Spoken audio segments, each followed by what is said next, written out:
Bueno, vamos a hablar de la creatividad judicial y económica.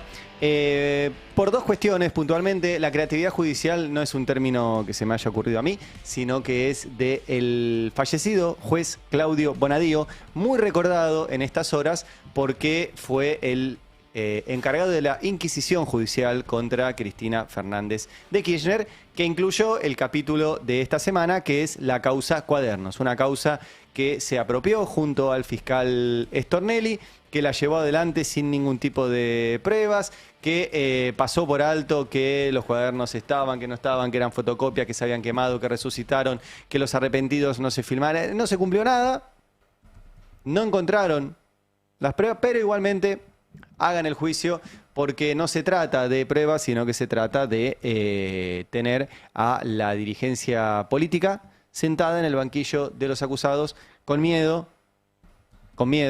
de tomar decisiones.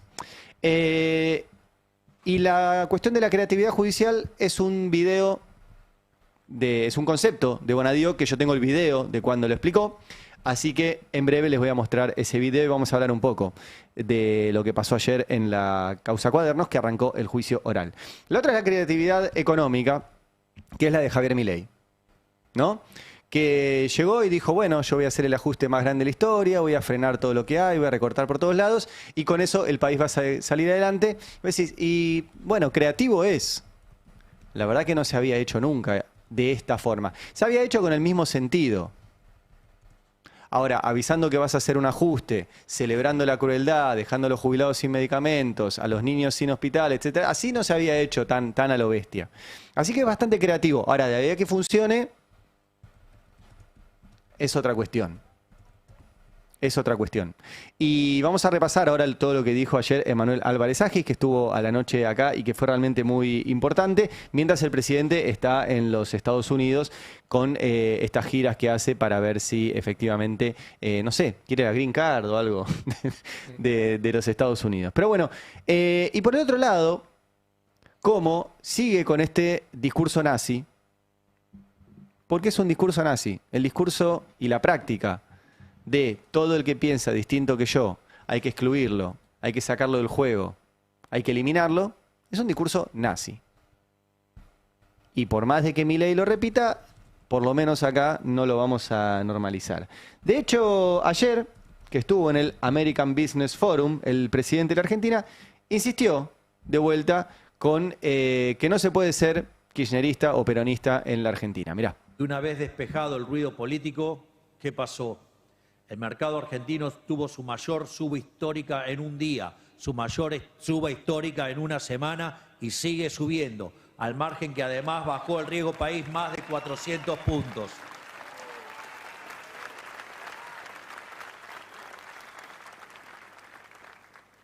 En definitiva, pasó lo opuesto exacto de aquel infame 12 de agosto de 2019, en donde protagonizamos uno de los mayores desplomes bursátiles en la historia del mundo por la mera posibilidad de que el kirchnerismo volviera al poder. Que dicho sea de paso, no es ni más ni menos que una de las sucursales del socialismo del siglo XXI y que en algún lugar de la costa este ha entrado. Aquí. Se disfrazan de corderos y son peor que el peor de los rapaces lobos.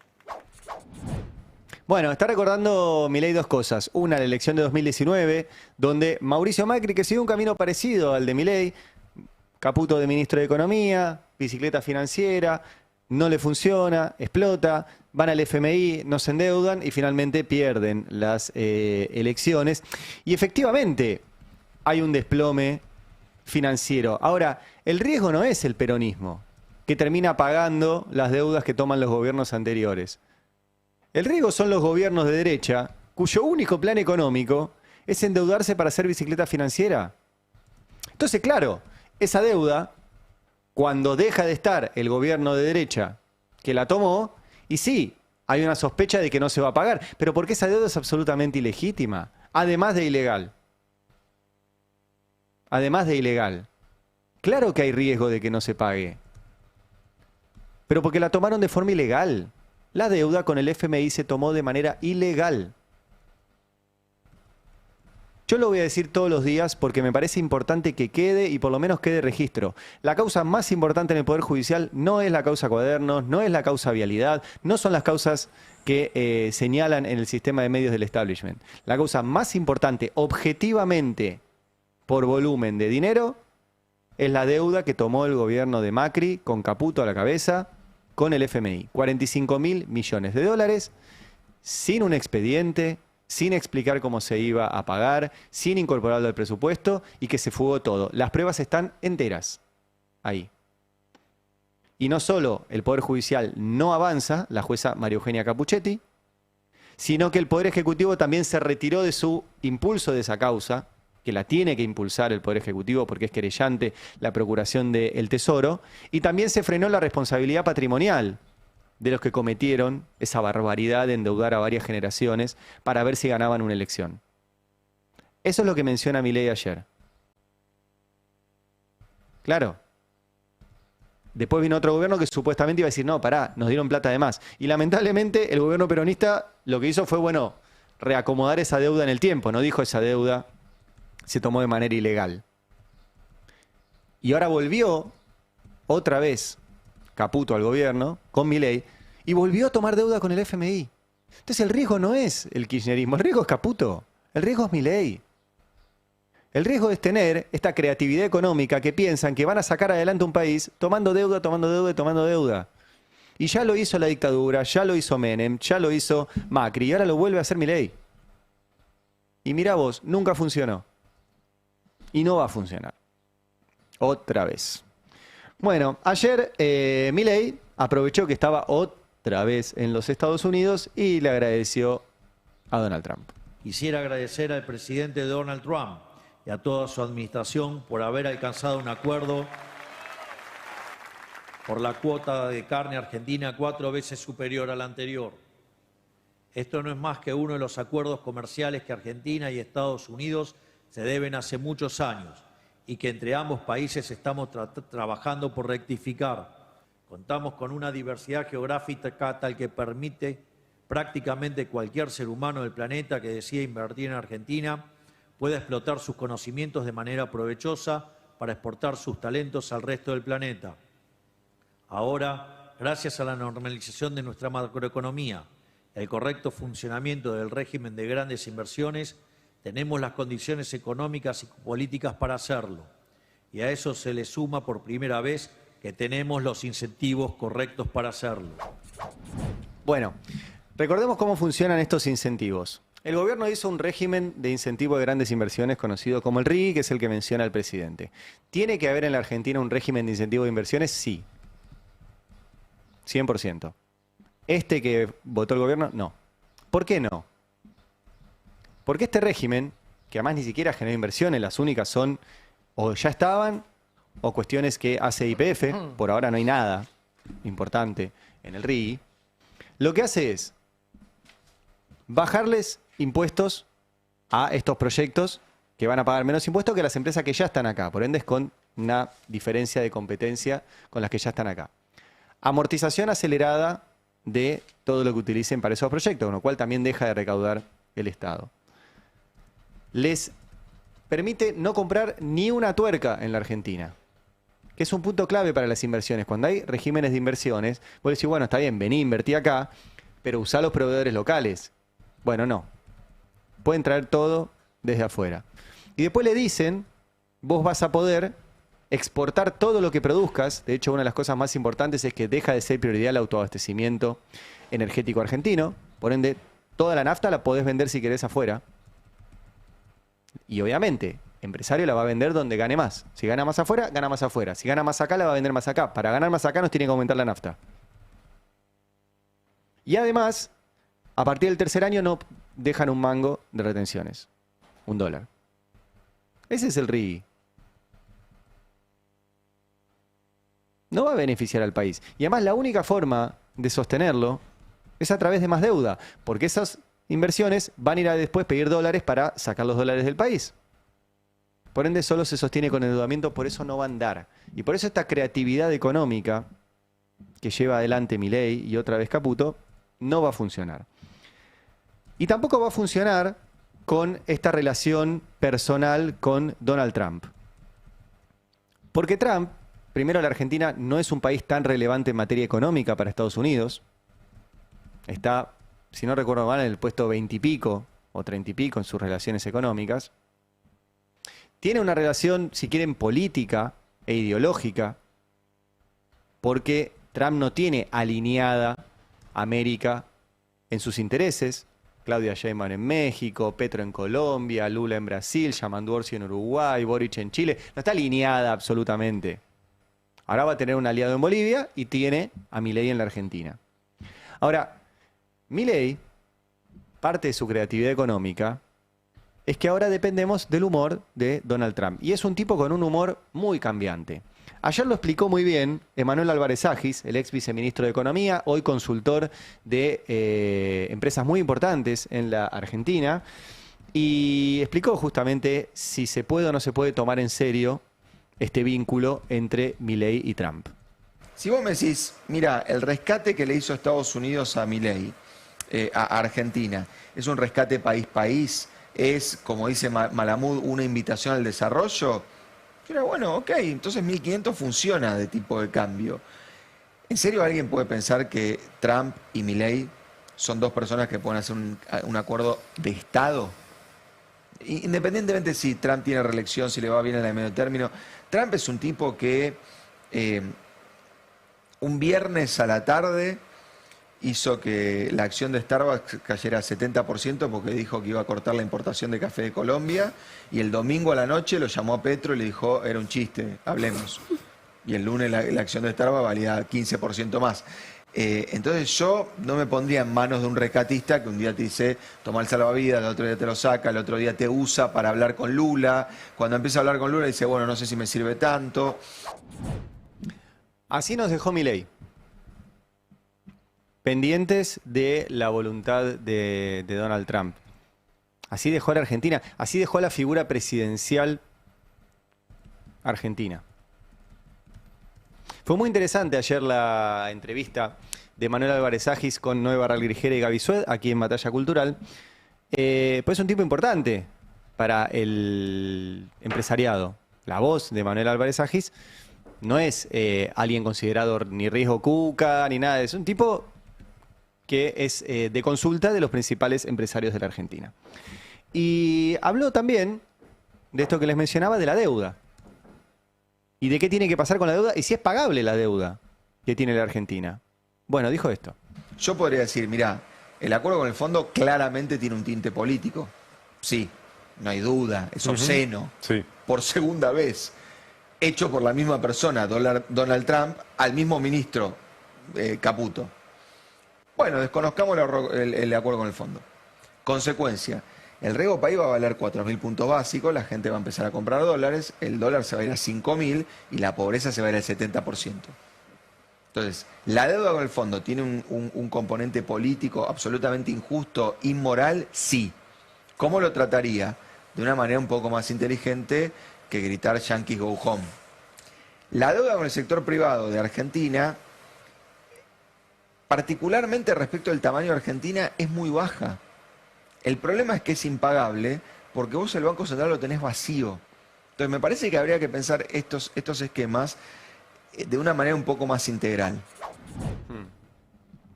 Bueno, ese es uno de los temas que cualquier gobierno que quiera estar al frente en el año 2027 tiene que discutir y que tiene que tener una propuesta clara. ¿Qué va a hacer con la deuda con el FMI? ¿Cómo lo va a encarar? Es cierto lo que dice Álvarez Agis. No es fuera el FMI, simplemente y con una consigna, pero sí una discusión racional. Si el FMI 2 veces financió una campaña política por fuera de las reglas del FMI y encima la Argentina no cumplió, por lo menos en la primera y en la segunda tampoco, porque tendría que haber pasado por el Congreso, la propia ley argentina, bueno, hay elementos para discutir si se tiene que pagar entera, si se tiene que pagar el porcentaje proporcional a la cuota de la Argentina en el FMI. Hay margen para discutir eso. Y hay una parte más que recién Emanuel Álvarez Agis decía, el Banco Central está vacío. Vieron que el gobierno dice que no, que está establecido, que los fundamentos... El Banco Central está vacío. Y ayer mencionó también esta cuestión de las declaraciones de Milei y de Trump y de cómo eso genera inestabilidad. Que el riesgo no es Cuca, el riesgo son las declaraciones de Milei y de Trump. Mirá. Cuando nosotros tuvimos que hacer los escenarios macroeconómicos para este trimestre, teníamos la hipótesis de que Estados Unidos nos rescataba contra un condicionamiento de hacer los deberes el día después de la elección, y ahí el árbol de decisión se nos abría en hace los deberes, no hace los deberes. Él gana y no hace los deberes, nosotros en chiste en la oficina lo llamábamos el escenario de la quinta flota en el Río de la Plata. O sea, como Trump diciendo, te dije que corrijas. Y yo creo que hoy en las declaraciones de Milei pasa eso. Hay una declaración libertaria, no voy a comprar reservas, y después hay una declaración del presidente que tiene un acuerdo con Trump, que dice, sí, voy a comprar reservas. Y el mercado empieza a estar nervioso por ese zigzagueo del presidente. Bueno, la creatividad económica de Milei. Milei está en Estados Unidos, después vuelve y tiene una escala en Bolivia para participar de la asunción de Rodrigo Paz, que va a ser un aliado seguramente de Milei en este eje que quieren hacer absolutamente subordinado a los Estados Unidos. Pero en su viaje en Estados Unidos dio una entrevista al Financial Times y habló justamente de su alineamiento internacional. Vamos a escucharlo. También si hay algo que fue muy claro fue mi política internacional. Usted puede ver los actos y usted va a encontrar y se va a sorprender que hay banderas de Israel. Por lo tanto, digamos, mi alineamiento de política está muy claro en lo que tiene que ver con la política económica y con la política internacional. Bueno, efectivamente está claro. Cuando estuvo Milei hace poquito en Naciones Unidas, tuvo una reunión con Benjamín Netanyahu. Menos mal que la tuvo en Estados Unidos, porque Estados Unidos no firmó el Estatuto de Roma, por ende no forma parte de la Corte Penal Internacional, por ende no está obligado a detener a Benjamín Netanyahu, que tiene un pedido de arresto por asesino, por criminal de guerra, por utilizar el hambre para cometer un genocidio. Y como Estados Unidos no firma ese estatuto, no está obligado a cumplirlo. La Argentina sí es firmante del Estatuto de Roma. Calculo que por eso Netanyahu no viene a la Argentina. Si viene, la Argentina estaría obligada a cumplir con su responsabilidad de detener a este criminal de guerra, que cometió un genocidio en Gaza. Milei insiste en que su alineamiento es con Israel, por eso en sus actos hay banderas de Israel. Y miren cómo las cosas se juntan. Mientras Milei declaraba esto, hubo un evento ayer de la Cámara de Comercio Argentina-Israelí. Un evento que se hace todos los años. La Cámara de Comercio Argentina-Israelí la maneja un hombre muy importante, muy poco mencionado en medios. Está bastante prohibido, excepto en los actos que él hace y en las fotos que él manda. Se llama Mario Montoto. Capaz lo escucharon nombrar alguna vez. Mario Montoto es un hombre muy poderoso en la Argentina, un ex integrante de Montoneros, ¿sí? Devenido en comerciante de material de seguridad, si quieren, de camaritas, de armas, de todas esas cosas. Y en ese comercio, su vínculo con Israel, que es proveedor de todas esas cuestiones, es muy importante. Y él maneja esta Cámara de Comercio Argentino-Israelí, después maneja otra organización que se llama TAEDA, que tienen publicaciones, etc. Y es un tipo con mucha influencia judicial. Tanta influencia que en el caso de Alessio, él aparecía en muchos de los chats como una suerte de jefe del espía ilegal, Marcelo D'Alessio, hoy en cana, 13 años en cana por tareas de espionaje ilegal. Cuando le pidieron el celular a Mario Montoto, presidente de la Cámara Argentino-Israelí, vinculado a todo el sistema de seguridad, dijo que lo había perdido. Mira vos, o sea que el tipo que te vende seguridad perdió su celular. ¿Y por qué les traigo toda esta historia? Porque ayer en este evento dio lugar a una de mis secciones favoritas en los medios argentinos, que son las fotos que publica Infobae de estos eventos a los cuales no nos invitan y vemos las fotos que publican ahí. Y hay fotos muy interesantes que hablan mucho del nivel de impunidad que se maneja en la Argentina y está vinculado a la causa Cuadernos. Por ejemplo, una de las fotos que publican hoy es esta, que les estoy mostrando. Esto fue en el evento de ayer, protagonizado por Mario Montoto, Cámara Argentino-Israelí, donde fue un montón de gente del establishment, y por ejemplo estos 3 jueces. Estos 3 jueces son Mariano Borinsky, que hablando de Israel, se había pedido una licencia, me acabo de acordar, pero se había pedido una licencia para ir a jugar al tenis en las Macabeadas con goce de sueldo. Menos mal que la corte tuvo el buen tino de decirle, no te vayas a jugar al tenis con goce de sueldo, si querés tomate vacaciones. Era en Israel, justo. Mariano Borinsky, muy conocido, ustedes saben, un tipo muy picante, el presidente hoy de la Cámara de Casación, y que estuvo 16 veces con Mauricio Macri en la Quinta de Olivos, mientras se armaban las causas, como la causa Cuadernos, en la cual intervino. Para validar todas las barbaridades que hacía Bonadío. Al lado de Borinsky está Carlos Máiquez.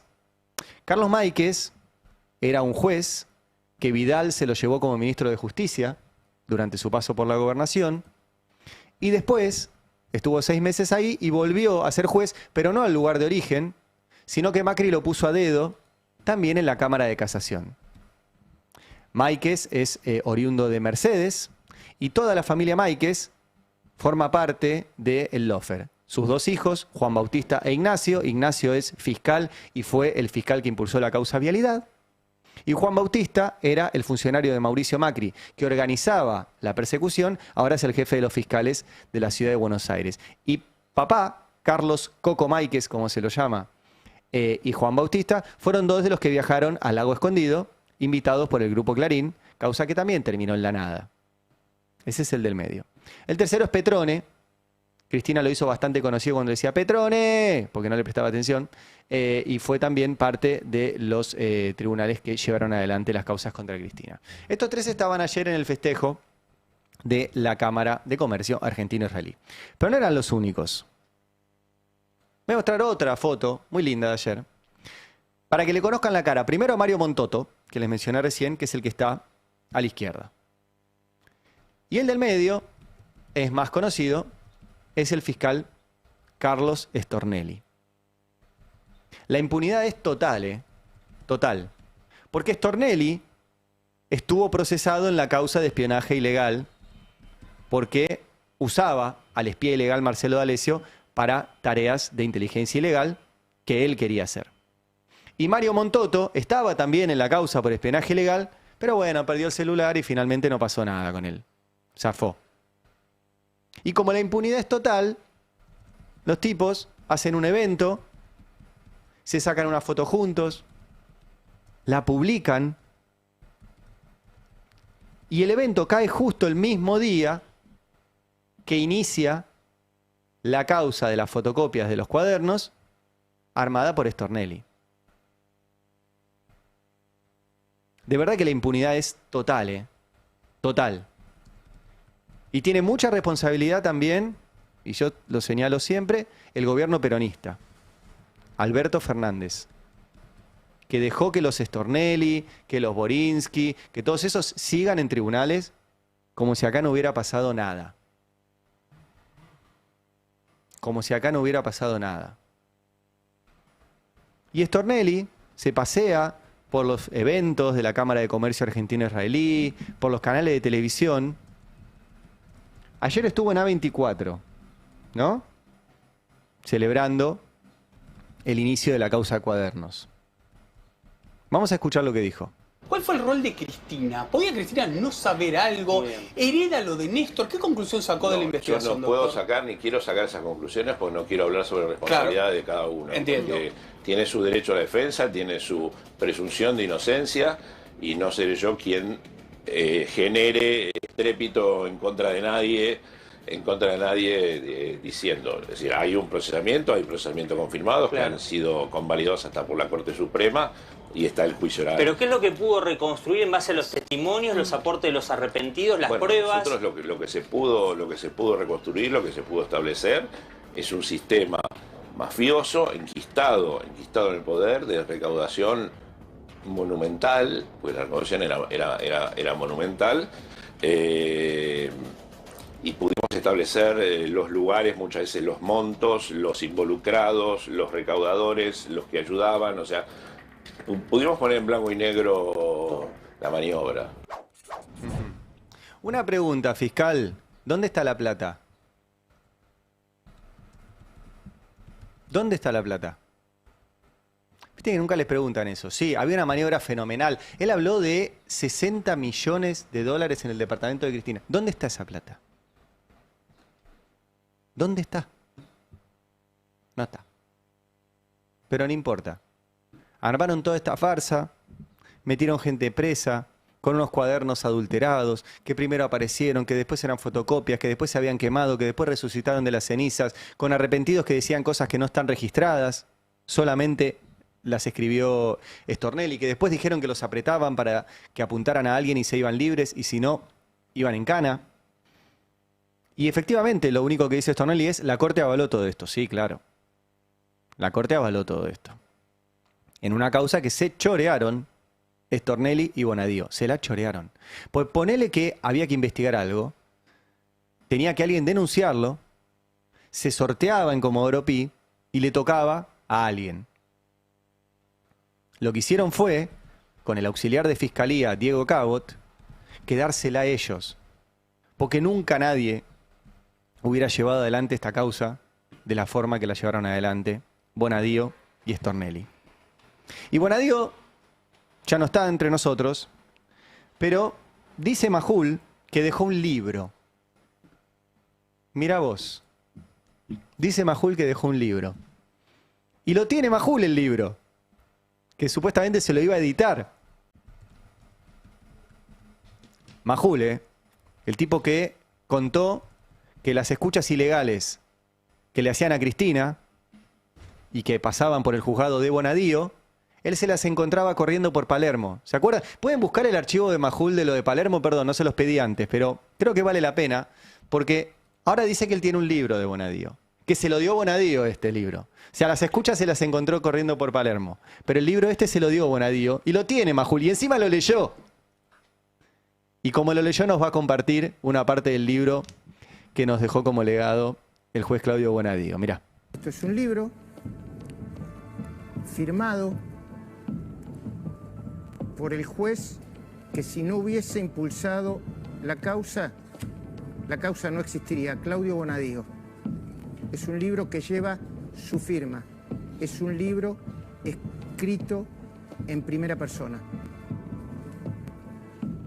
El libro se llama Asociación Ilícita. Yo marqué la página 123. Que me acompañe la cámara, a ver si se ve. ¿A qué cámara muestro? ¿A cuál? A esta. Es un manuscrito, está anillado. El libro tiene 278 páginas de este tamaño. Cristina, en el principio, en el medio y al fin. Escribió Claudio Bonadío. A Cristina Fernández de Kirchner no la busqué nunca, ya lo dije, pero siempre la encontré demasiado rápido. No hay una prueba que la incrimina, hay muchas pruebas, un conjunto de pruebas que la incriminan. Ella no podía ignorar entonces lo que estaba sucediendo. Ella no puede desconocer hoy lo que pasaba, qué hacía y qué no hizo. Continúa Bonadío. ¿Cuántas cosas le podés esconder vos a tu mujer adentro de tu casa? No sé quién puede. Tenés una bóveda en el subsuelo de tu casa y ahí hay una especie de estudio y un pequeño gimnasio. La teoría de que no tocó, no sé. Que no organizó, tal vez. Ahora, que Cristina sabía, sabía. Y ahora voy a contar por qué el libro no se puede publicar, a pesar que el contrato que firmó Bonadío antes de morir nos autorizaba a hacerlo. Es porque su hijo nos transmitió que uno de los deseos de su padre, Claudio Bonadío, al final era que semejante texto no saliera a la luz. Fue una transmisión verbal que nosotros, yo como editor, creí y entendí. La razón, según él, y puede ser cierta, yo no digo que no, era que su padre no deseaba que, por el hecho de haberlo publicado, volvieran a hostigar a su hijo y a su familia. Fueron muy hostigados el hijo de Claudio Bonadío y parte de su familia. Claudio Bonadío murió en su casa de Belgrano hace más de 5 años, exactamente a las 6 de la mañana de un 6 de febrero del año 2020.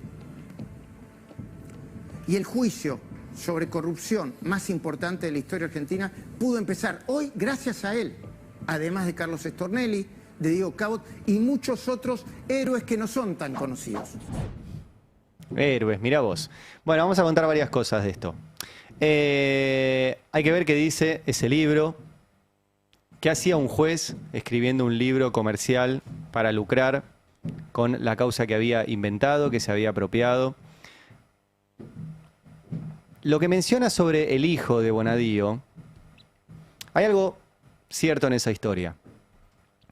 El hijo de Bonadío tiene un estudio de grabación. Por quienes lo conocen, muy lindo, con una tecnología muy de punta y que no le daba la billetera para tener. ¿Sí? Entonces, eso apareció y decían, che, acá es papá Bonadío poniéndole un estudio de grabación a su hijo, y también papá Bonadío no le daba tampoco el ingreso como para tener semejante estudio de grabación. Pasó que también le dijeron a Bonadío que se iban a meter con su hijo. Y entonces Bonadío se metió con la hija de Cristina y la incluyó a los 13 años como integrante de una asociación ilícita como herencia después del fallecimiento de su padre Néstor. Y ahí se rompieron todos los códigos de, che, con la familia no se jode.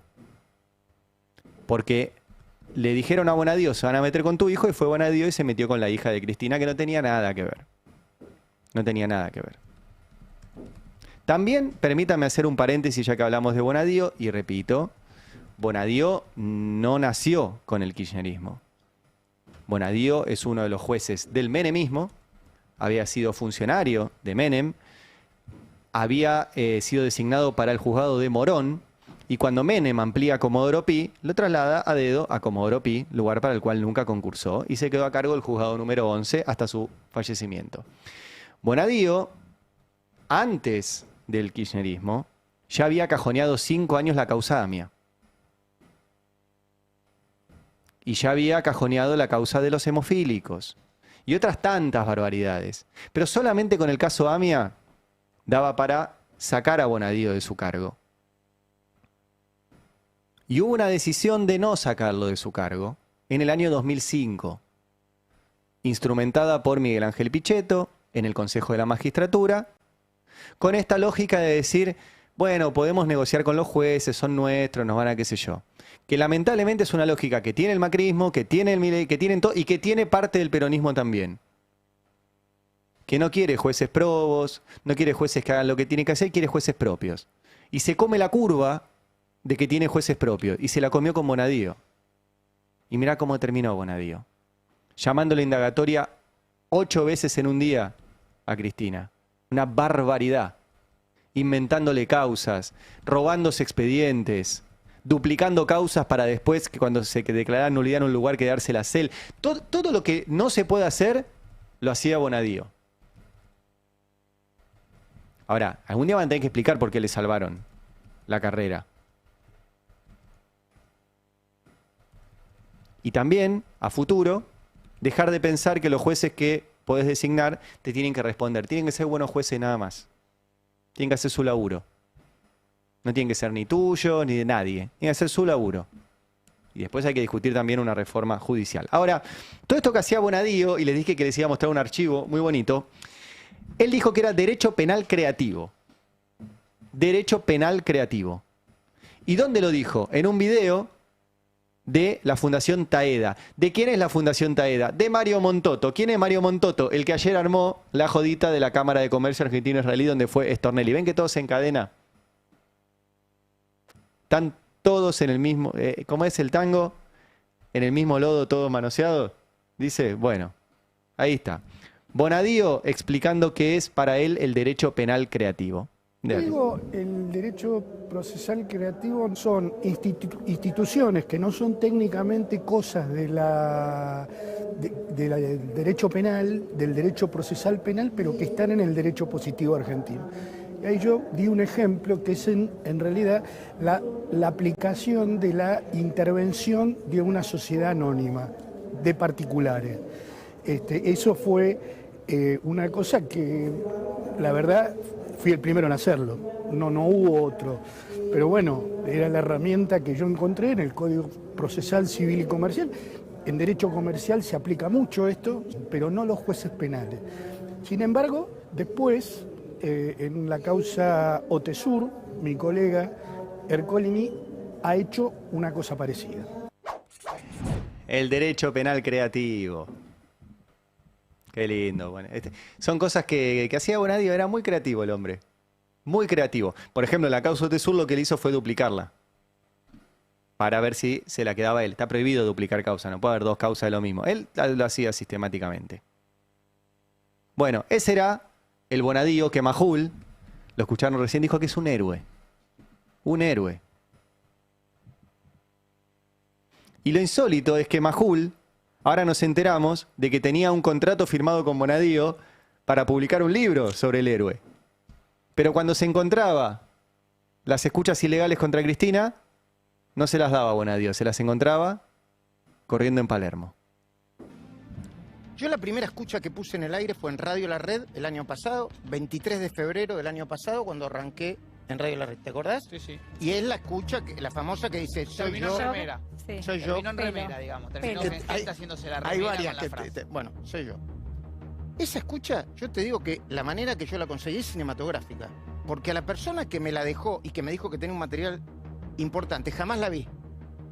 Sí chequeé que fuera la voz, que fuera parte de una causa.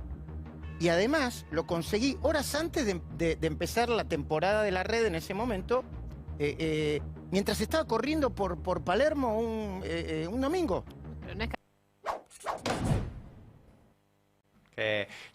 Por eso yo no consigo cosas, porque no salgo a correr por Palermo. Posta, O sea, ayer contó que tenía un contrato con Bonadío para publicar un libro, pero las escuchas se las encontraba corriendo por Palermo. En fin. Bueno, y termino el capítulo judicial. Me causa mucha gracia, perdón. Porque lo dijo, esto pasó de verdad. Y todos estaban ahí mirándolo y se reían. ¡Ay, qué gracioso! Mirá, que se escuchó. Una escucha de mano no decía nada, no tenía ninguna información de Estado, de nada. Simplemente era Cristina diciéndole, soy yo pelotudo a Parrilli. ¿No? Tremendo. Tremendo. Bueno. Y ayer también, Stornelli, en TN, contando en quién pensaba mientras armaba toda esta farsa. Mirá. ¿Pensaste en Nisman mientras investigabas los cuadernos de Todo el tiempo, sí. Nunca dejé de pensar en Nisman desde que mataron a Nisman, ¿no? Sí pensé en Nisman. No pensé nunca sentí esa amenaza, digamos, de que pudiera suceder algo. Yo lo digo siempre porque era un recurso que ya habían utilizado, con lo cual matar a otro. No lo iban a volver a usar. Iban a quedar en evidencia. Nos pusieron una bomba en la casa de tu hijo. No era una bomba, era un explosivo. Era una amenaza, tenía forma de bomba, era una bomba pero estaba vacía, digamos, no era como una bala sin cargar en la casa de mis hijos, persecuciones, operaciones mediáticas todo el tiempo, fuertes. a toda hora, en algunos medios había que seguir primero defendiéndose de eso y por otra parte seguir trabajando con la causa y no perder la serenidad en la causa, que eso Claro. es lo que es lo más difícil, ¿no? Un fiscal está Bueno, ¿cuántas cosas para decir de esto? Primero, no sé a qué hijo se refiere. Si se refiere a Julián Stornelli, fue parte de la CIDE durante el gobierno de Macri. ¿Sí? Según el libro de actas de la CIDE, 2016-2018, el agente PCE 14, Julián Stornelli. ¿Sí?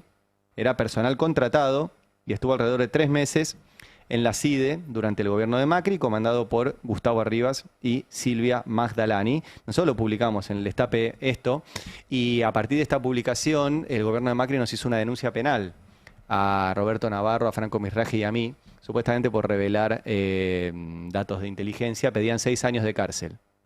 No sé si se refiere a este hijo Stornelli. Ahora, volviendo a la cuestión que pensaba todo el tiempo en Nisman, pero como ya habían matado a Nisman, dijo que no le iban a matar a él.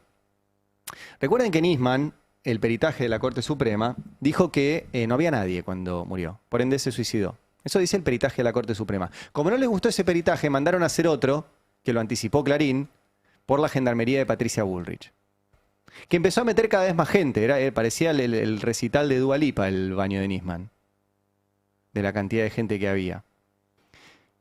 Patricia Bullrich lo resolvió incluso con una serie que dijo que había un piolín ruso y qué sé yo. Entonces llevaron el caso de la justicia ordinaria, donde se trata de un suicidio, a la justicia de Comodoro Pi, porque era el caso más importante que tenían que resolver. Cuando lo llevaron a Comodoro Pi, el caso de Nisman, que siempre se acuerda de Stornelli, lo mandaron a sorteo, al revés de la causa Cuadernos. Pero en el sorteo le tocó al juez Casanelo. Entonces, ¿qué hicieron? Reventaron la máquina de los sorteos. Se colgó, justo. Dije, se colgó. Vamos a hacer de vuelta el sorteo. Bueno, lo hicieron de vuelta, para que no le toque a Casanelo, y le tocó al juez Julián Ercolini. Y Ercolini tiene ese expediente hace 8 años. ¿Ustedes saben quién mató a Nisman? No. ¿Resolvió el juez Ercolini quién mató a Nisman? No. ¿Avanzó algo en el expediente? No. ¿No será porque nadie lo mató? Porque una cosa es inventar una coima, inventar cosas, inventar que una ruta no se hizo. Ahora, inventar que hay un asesino, tenés que decir quién. 8 años llevan con ese expediente. Y nada. Y de vuelta los mismos. Nisman estuvo 10 años a cargo de una unidad fiscal que tenía que investigar un solo caso, que era el caso AMIA. Y en 10 años no aportó un solo dato. Es más, se le perdió hasta un muerto. Tenía el muerto número 85 en una muestra de ADN en una heladera y ni siquiera eso aportó. En 10 años. Contaba 84 muertos Nisman y eran 85. Mirá. El héroe de la patria. En eso pensaba Stornelli. En un tipo que lo único que hacía era seguir las cosas que le daba la CIDE, y lo único que hizo en 10 años, a cargo de una sola causa, fue denunciar a Cristina por algo falso, que era que quería pactar la impunidad de los acusados iraníes. Y como todo tiene que ver con todo, había sido Cristina la que en el año 2000, en soledad en el Senado, cuando no era ni presidenta ni cerca, ya había marcado cómo Bonadío y toda esa banda habían desviado la investigación del atentado a la AMIA. Todo se encadena. Pero el tipo, que ahora pasea como un héroe por los canales para ver si la meten más en cana a Cristina, pensaba en Nisman, que no hizo nada por la causa AMIA, y siguen inventando que alguien fue y lo mató. Lamentablemente, yo disculpen que le dediqué buena parte de la editorial a esto, me parece que son temas que se habla poco y que bueno, creo que vale la pena que se conozcan y que se usan para tapar otras cosas. Porque ahora lo que van a querer tapar con la causa Cuadernos son los desastres de la reforma laboral que van a querer hacer. Como hicieron durante el gobierno de Macri, que usaban las causas judiciales para tapar los desfalcos económicos de Macri. Pero bueno, nos llevan a ese terreno y por lo menos nos sirve para repasar un poco quiénes son los personajes. Ayer habló Manuel Adorni y ahora sí me meto por último con la reforma laboral, porque me parece que es el tema grave. Ayer habló Manuel Adorni, el nuevo jefe de gabinete y legislador electo que no va a asumir, sobre ahora le llaman modernización. Ponelo. planteó el presidente no solo que fue bien recibido por los gobernadores, sino que se notó un consenso por las generalidades de los temas. Después debatiremos, por supuesto, lo fino de cada uno de los asuntos como corresponde, pero cuando hablas de, no sé, modernización laboral, la verdad que hay un consenso bastante general. Cuando él vino acá a esta entrevista saliendo de esa reunión, dijo el consenso es total sobre modernización laboral.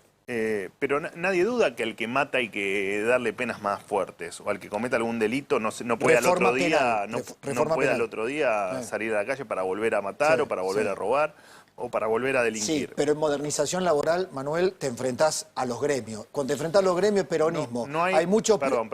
No hay gremio que defienda a los trabajadores realmente que esté en contra de una modernización laboral. ¿Y son los principales gremios? No lo sé, pero si estás a favor del trabajador que representás, indefectiblemente tenés que estar a favor de una modernización laboral, que es lo que va a terminar pasando. ¿Quién puede estar a favor de que sigan existiendo un 45, un 50% de informales? Bueno, ese va a ser el argumento. Yo repito algo, cualquier discusión, siempre en política, aparte de la famosa correlación de fuerzas, etcétera, yo la grafico como una cinchada. Que es, hay alguien tirando a un lado para llevar la discusión hacia su lado, y está bien. Si del otro lado te quedas en el medio parado, y bueno, te van a ir torciendo y vas a terminar cediendo. Para por lo menos quedarte en el mismo lugar, tenés que tironear con la misma fuerza. Y si querés correr la discusión un poquito para tu lado, tenés que tirar más fuerte. Si la única postura de la CGT, del peronismo, de los diputados, de los senadores es no a la reforma de Milei, bueno, van a terminar cediendo, porque eso es quedarse parado en una cinchada. Tiene que haber una contrapropuesta, porque efectivamente hay cosas para mejorar en nuestro sistema laboral. Por ejemplo, laburar un poco menos, o cobrar más, o tener más derechos, o sí que todo el mundo esté registrado, que no va a suceder en la reforma laboral que plantea el gobierno. Pero tiene que haber una contrapropuesta, no simplemente un no a lo que dice el gobierno, que te va a tratar de instalar eso. Están todos de acuerdo, excepto los que no quieren perder privilegios. Bueno, ¿qué privilegio tienen los trabajadores de las apps? Los de Rappi, los de Uber, los de... ¿cómo se llaman estos? De Pedido Ya. ¿Qué privilegios tienen? ¿Andar por la calle todo el día? ¿Corriendo detrás de un algoritmo? ¿Sin ART? ¿Sin ningún derecho? ¿Qué privilegios tienen? Y la secretaria general del Sindicato de Aplicaciones, estuvo ayer acá en el Destape, María Belén D'Ambrosio, dice que no están de acuerdo con esto. Mirá. Nosotros, los repartidores por aplicación, hoy trabajamos sin ningún derecho laboral, en la precarización total, y vemos con preocupación esta reforma laboral y creemos que hay que rechazarla. No creemos que venga a traer nada nuevo para los trabajadores, porque lo que estamos viviendo hoy es una precarización muy grande. El 40% de los trabajadores, trabajadoras estamos no registrados, y el gobierno dice que quiere promover el trabajo registrado, pero en realidad lo que quieren hacer es que el trabajo registrado sea un trabajo sin derechos. Claro. Entonces, hay una situación que no tienen derechos ahora. Y hay otra situación que es, como recién decía la secretaria general del sindicato de estos trabajadores, es los quieren registrados, pero también sin derechos. Bueno, tiene que haber una propuesta, espero, de parte de la nueva CGT. No tengo mucha fe, les voy a confesar, por los personajes y por cómo se viene manejando la CGT.